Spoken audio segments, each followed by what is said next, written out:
Happy Thanksgiving to you and happy Thanksgiving to yours. Hey, Doc, what the hell are you talking about? Happy Thanksgiving. I ain't talking no pilgrims and Indian shit here. I am talking about being grateful for something. You're breathing, you're seeing, you're walking, you're talking. You may have loved ones, you may not have loved ones. You may have a job, you may not have a job. You may have money in the bank, you could be dead ass broke. But you got a heartbeat, more than likely, if you're listening to me. Your ears are working if you're listening to me. You're taking breaths in your body if you're listening consciously to me. So there has to be something. Okay, we can strive for better. We know that things are not where they should be on a universal level. But Thanksgiving, and I'm not getting into any of the politics of cowboys, Indians, pilgrims, and settlers, that is neither here nor there.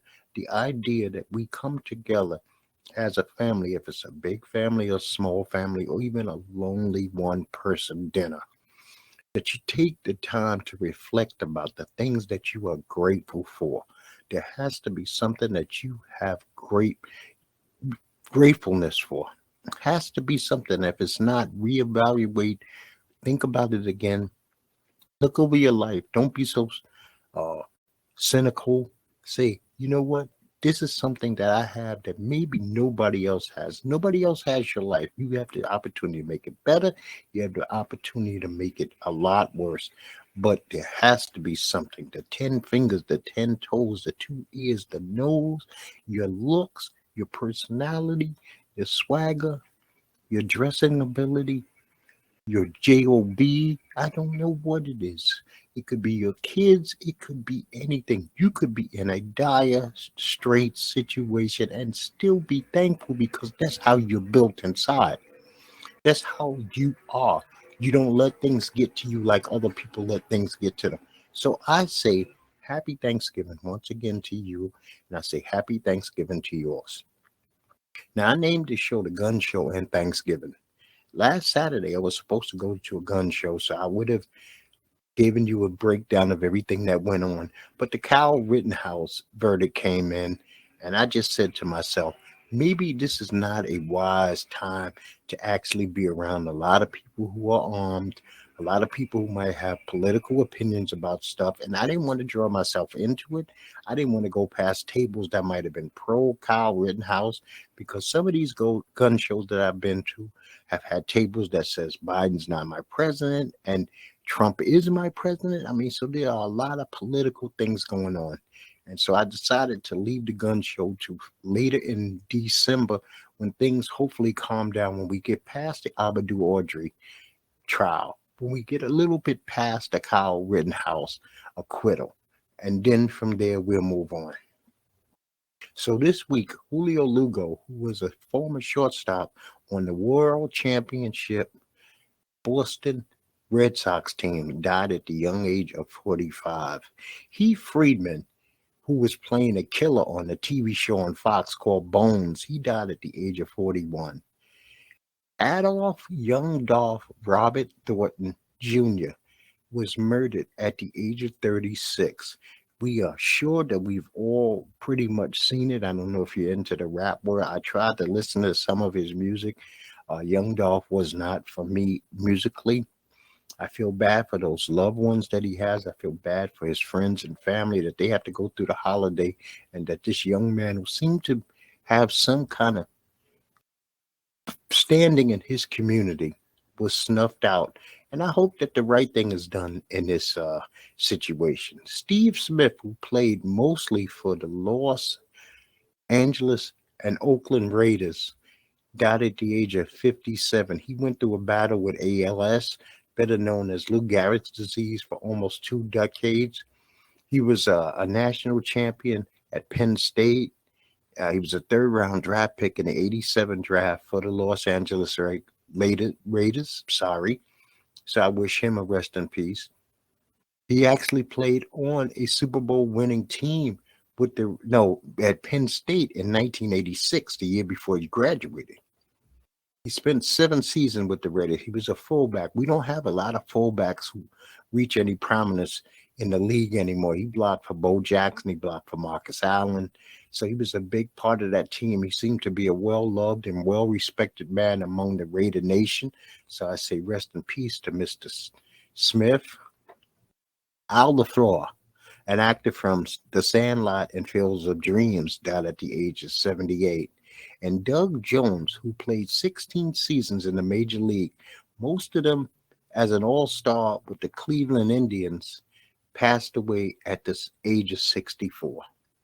Now, COVID is up to 49 million cases in America. 794 plus thousand people have died. 452 million people are vaccinated, and we still have issues with vaccination. We'll get into that a little bit later. Worldwide, we're up to 258 million cases, and 5.2 million and counting people have died.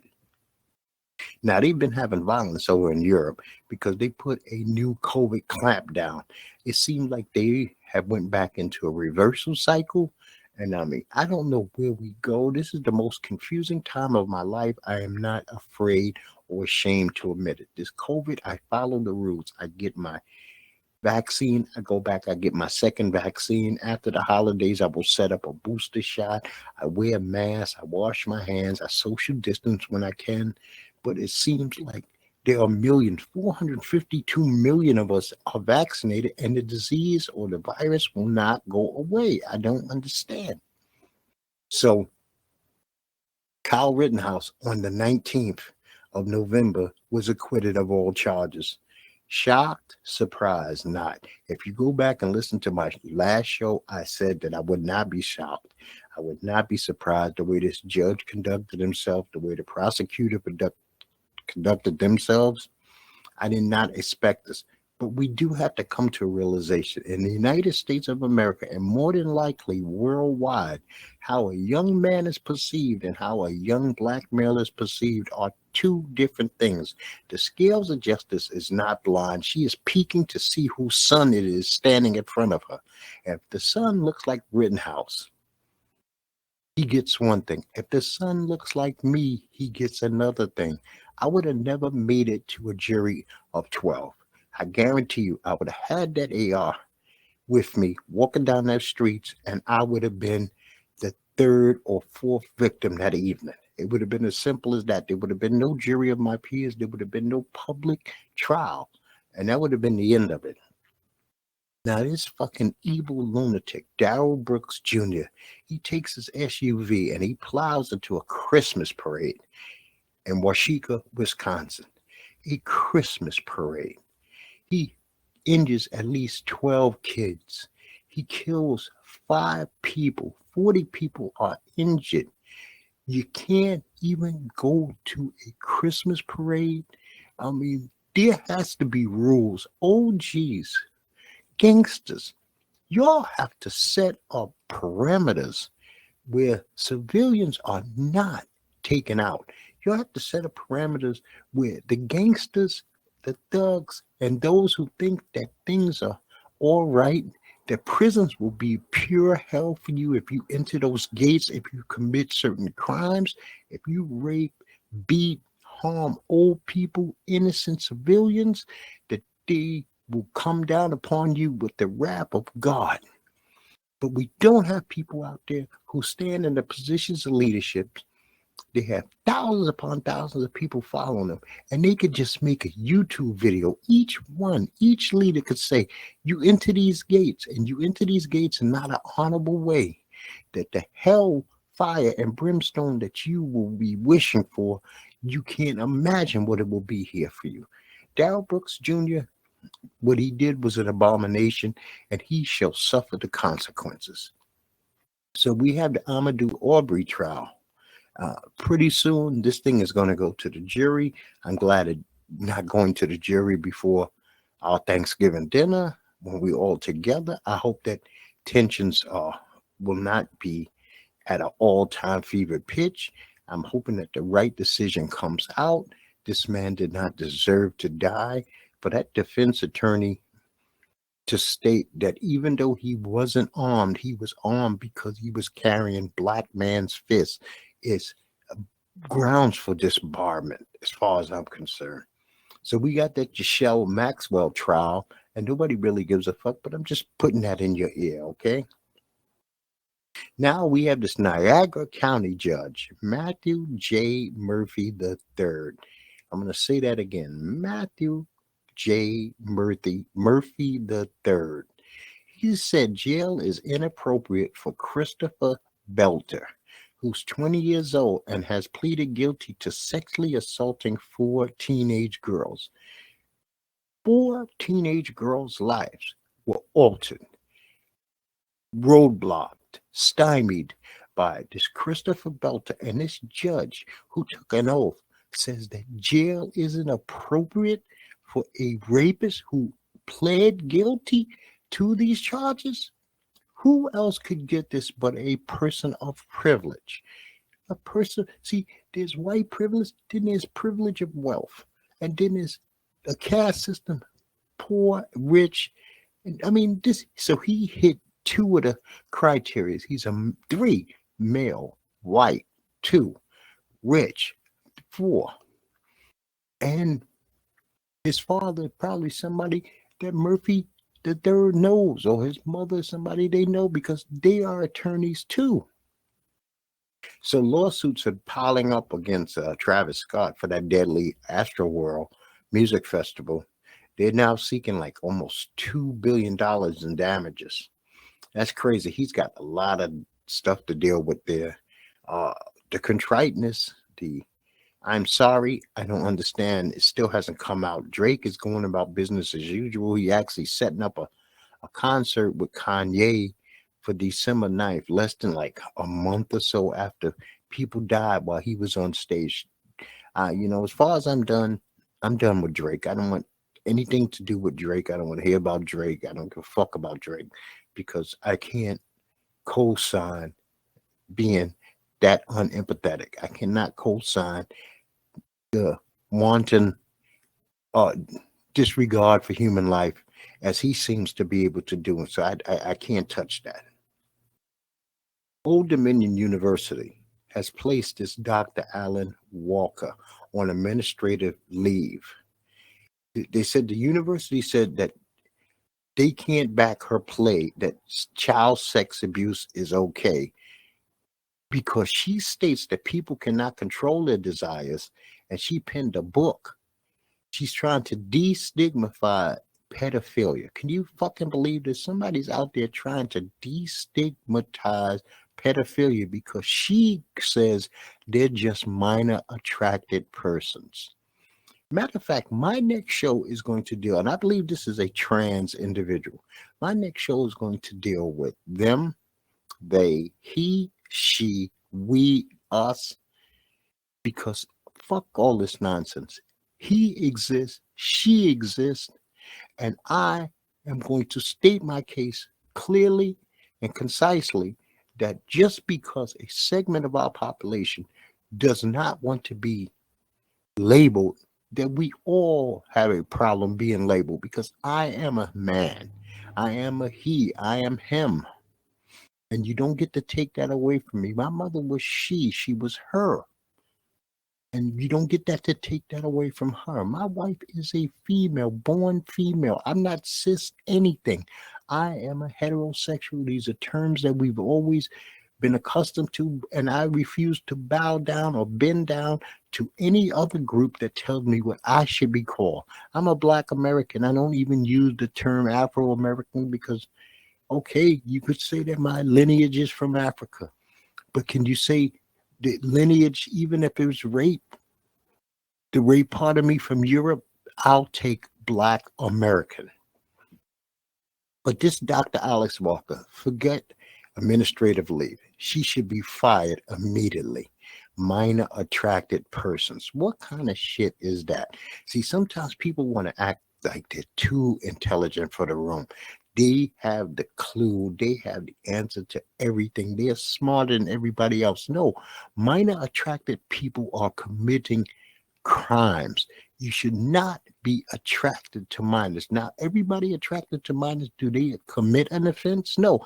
There are those few who can hold on to their urges and don't offend, but it's very rare because when we think about these children, children are abused all the time, every day, all day long, everywhere. We are talking in the millions.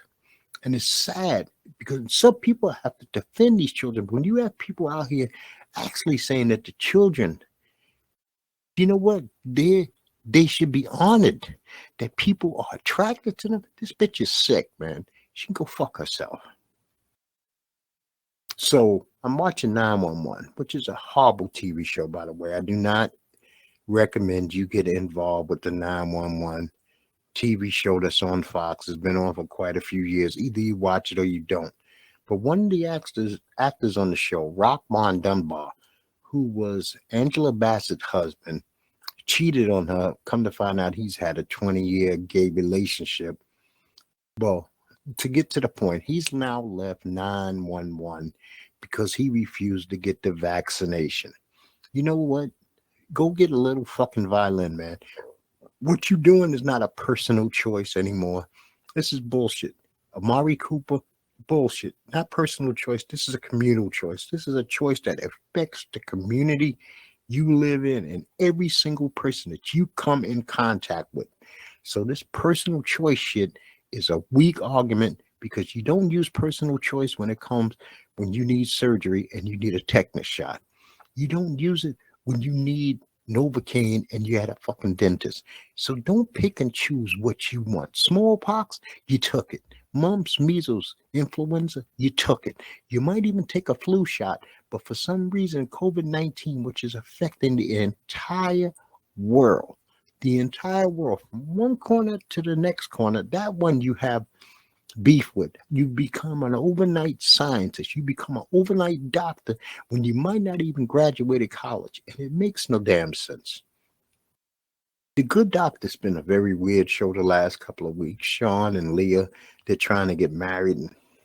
So they're going through the trials and tribulations that lead up. The last show, Sean had a complete and utter breakdown. He does this 2 or 3 times a season, which kind of, I guess, would fit that type of person's personality. But I've never really met anybody who's on the spectrum or who has,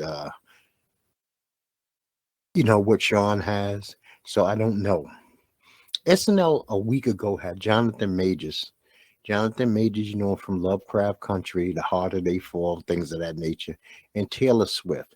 Taylor Swift, just one of those performances where she's smarter than everybody in the room and she does a 10-minute fucking song.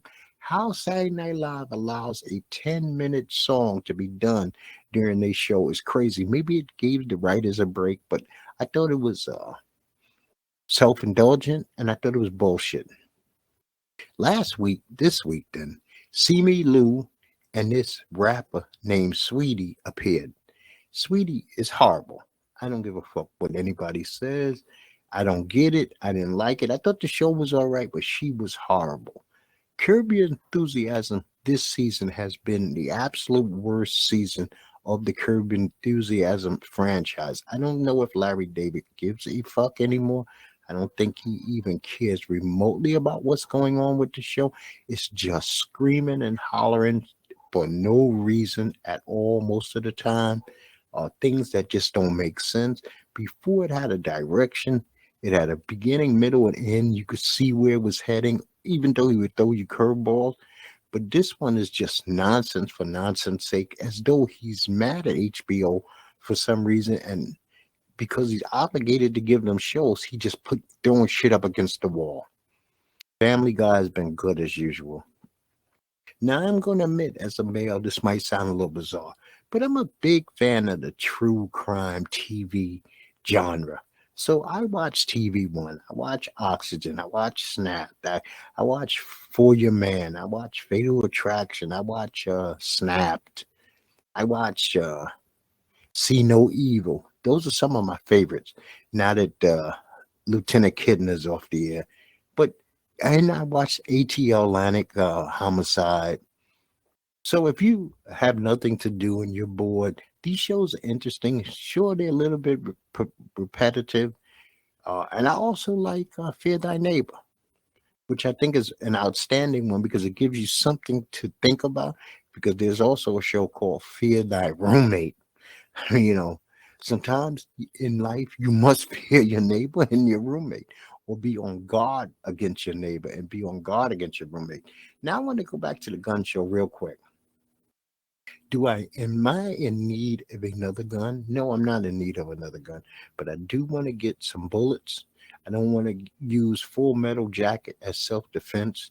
I've spoke about this before. I don't think that you should be using Full Metal Jacket as self-defense unless you're in a war type situation. You don't give a fuck how many people you take out, because it can clear a body and hit a target that you did not intend by actually going through one person and entering another. And that other person could be an old person, it could be a car, it could be a child, and now you're liable for damages.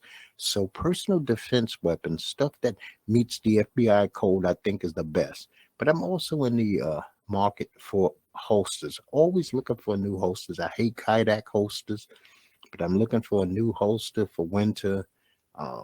So I just wanted to get at that. It's not that I go to these gun shows because I feel the need to own 9 million weapons. I'm not one of those guys, but I'm going to own more than my hands. I'm going to own more than I need. I'm going to own more bullets than I need. I'm legally able to do so. So I'm going to take advantage as long as I can afford it. And my wife has no problem with them being in the house, which she does not. Then we're good to go. Now, Monday Night Raw, Seth Rollins gets attacked by some fan, some 24-year-old dude who has a very bizarre story. Sound like he wants to say that some way or another somebody catfished him as Seth Rollins and stole some money from him. But you know what? This wasn't the way to conduct yourself. This was not the way to handle business. I'm glad for Steph. I'm glad for Becky Lynch and their child that Seth wasn't stabbed or injured in any kind of crazy way, because this could have went left real quick. And you know what? It seemed like the WWE personnel are very well schooled on what to do and how to handle this situation. Because if you notice and you go back and you look at this film, no kicks was thrown, no punches were thrown. They just separated the two, and that was it. I mean, if it was a different time and a different place, you would have had a wrestler maybe stomp a mud hole. But because we're so litigious and everybody wants to take you to court and sue the shit out of you, they had to handle this in a manner where this dude almost didn't get a scratch. He was arrested. And like I said, he came out with this story about this catfishing situation. I'm not going to say yay or nay on that. That's on him. This will play out the way it needs to be played. Now, I want to give a big shout out to Dexter Dennis. Dexter Dennis is a young man, plays for the Wichita State University basketball. A viral video came out of him helping to clean the arena after the game. I don't know who raised Mr. Dennis. I don't know how Mr. Dennis was raised. I don't know what's in his heart. But something about this young man, even if he did this in hopes of going viral, he still had to put the work in to help clean. And I have never seen an athlete at any level take the time and energy to also say, you know what, I played a game and I'm going to sit here and I'm going to help them also clean this place. So you know what, Dexter Dennis, man, God bless you, dude. Happy Thanksgiving. So Bryce Harper won the 2021 National League MVP. Shohei Ohtani unanimously won the American League MVP. Robbie Ray won the Cy Young for the AL. Corbin Burns won the Cy Young for the NL. For the second year in a row, Kevin Cash, Tampa Bay Rays manager, won Manager of the Year. Gabe Kapler, who was an ex-player, won Manager of the Year for the National League for Arizona. The Rookies of the Year are Jonathan India for the National League and Randy Arozarena for the American League. Now, last week, we had UFC fights. It was the Caitlin Vieira versus Miesha Tate card. This was one of the worst front-to-back UFC cards that I have seen in 2021. I wish I could have got my time back. So it's nothing here to really talk about. I mean, it was too many fights that went to distance. I think 10 of the 11 fights went to distance. There was only one submission, no knockouts, a little bit of blood. That's not what I watch it for, the blood, but I watch it for high level competition. And sometimes in high level competition, people get caught. People get caught with punches, people get caught with kicks, people get caught in submissions. This was like a totally balanced diet, and I hate it was bland. Now, this weekend, we got Aldo versus Font, and that's Rob Font is going up against Jose Aldo. Brandon Allen is fighting Brad Tavares. Bryant Barberina is fighting Matt Brown, who's like 1,000 years old and won't go away, but he's still out there. So I'm hoping that this UFC card Saturday is much better than what we last seen, because it can't get much worse than that.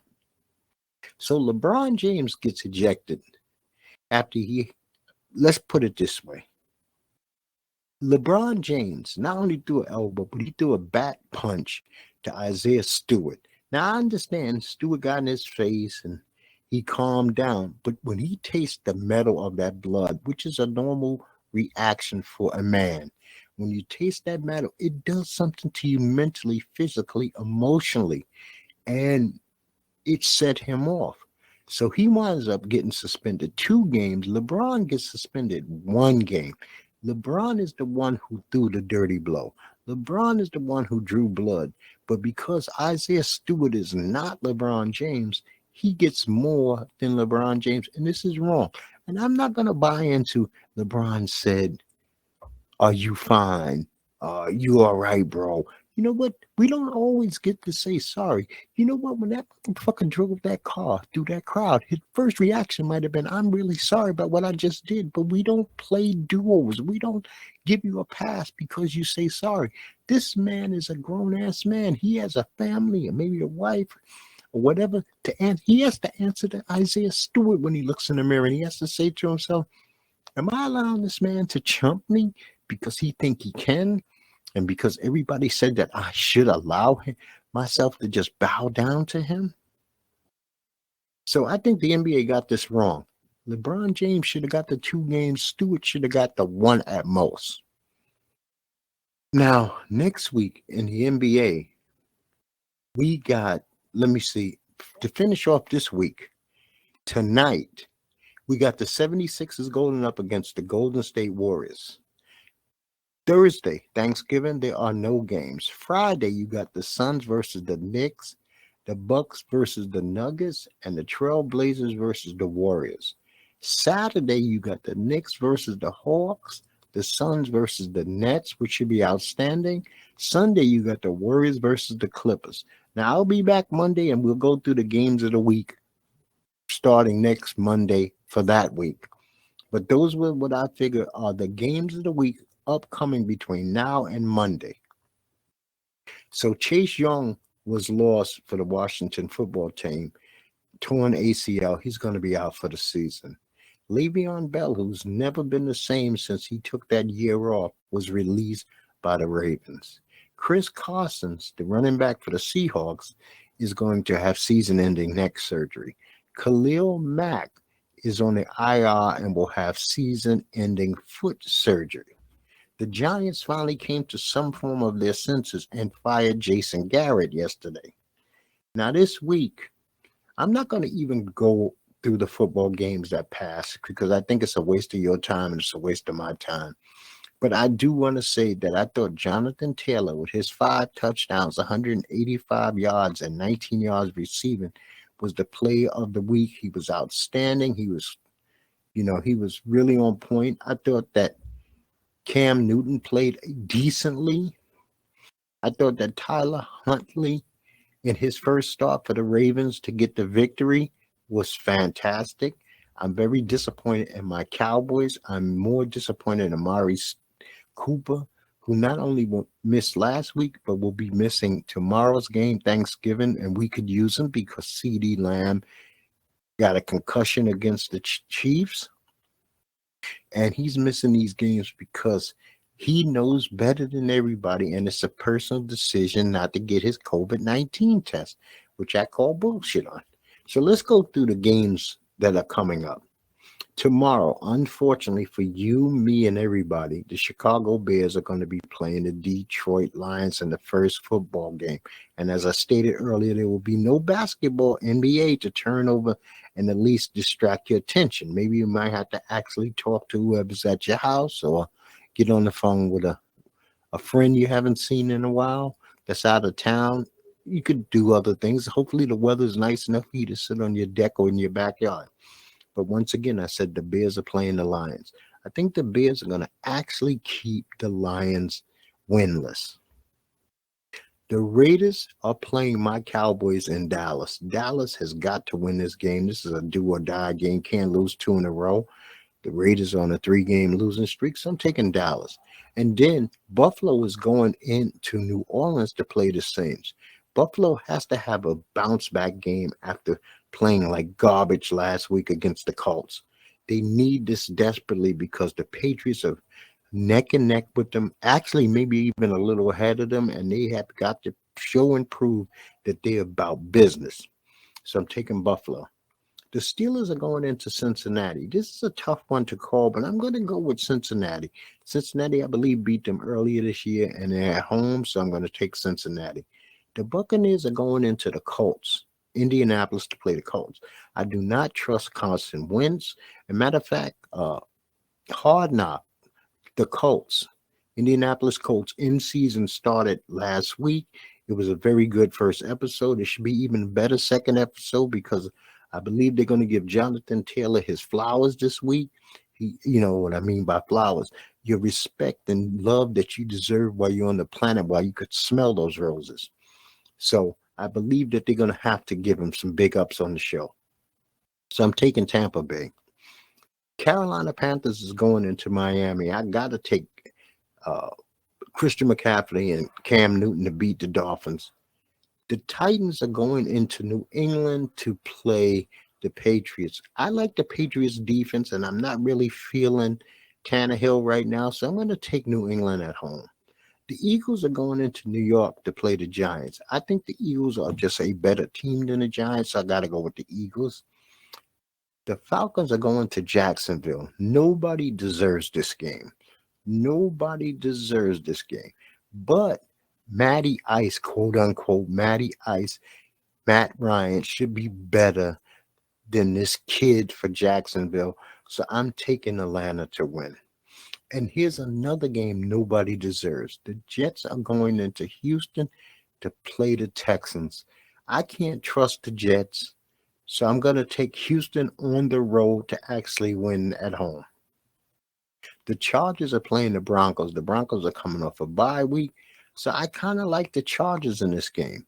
And now here's a decent game. The Rams are going into Green Bay to play the Packers. I hate both of these teams with a passion, but I am thinking in my heart that Green Bay Packers will hold serve at home against the Rams. And the Vikings are going into San Francisco. I think the Vikings are a better team than San Francisco, even though Deebo Samuel is a beast, people. He is beasting from the backfield. He's beasting when he catches the ball. But I like Minnesota in this game. I think they have too many weapons. The Browns are going into Baltimore for the late game on Sunday. I like the Ravens, especially if Lamar Jackson is back. If Lamar Jackson is not back, then I will go with Cleveland. But if Lamar is playing, my pick is the Ravens. And then Monday night, another game nobody really cares about. The Seahawks are playing the football team at the football team's home in Washington. That's the Monday night game.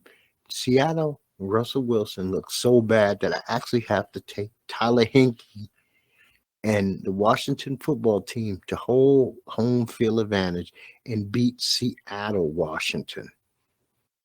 The two teams off this week are the Kansas City Chiefs and the Arizona Cardinals. Maybe Arizona can get Kyler Murray and DeAndre Watson.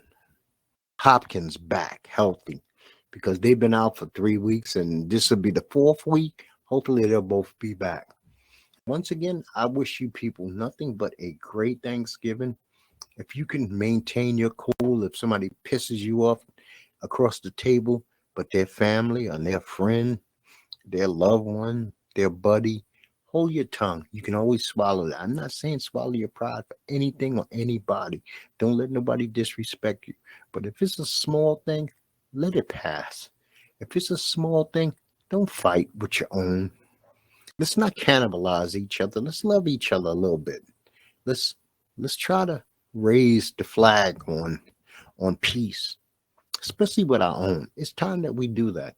Uh, if you have the urge to go out and go crazy Friday for Black Friday, think 3 or 4 times about it. You bought a TV last year, you bought a PlayStation, those things still work. Don't go out and waste money you don't need to waste. If you don't need to spend it, bank it. Let it draw some interest. Let it accrue. uh, don't just throw it away. That's what the corporations want you to do. If you notice, they put the same shit on sale every single year. But how many times are you going to buy it? Are you giving it away?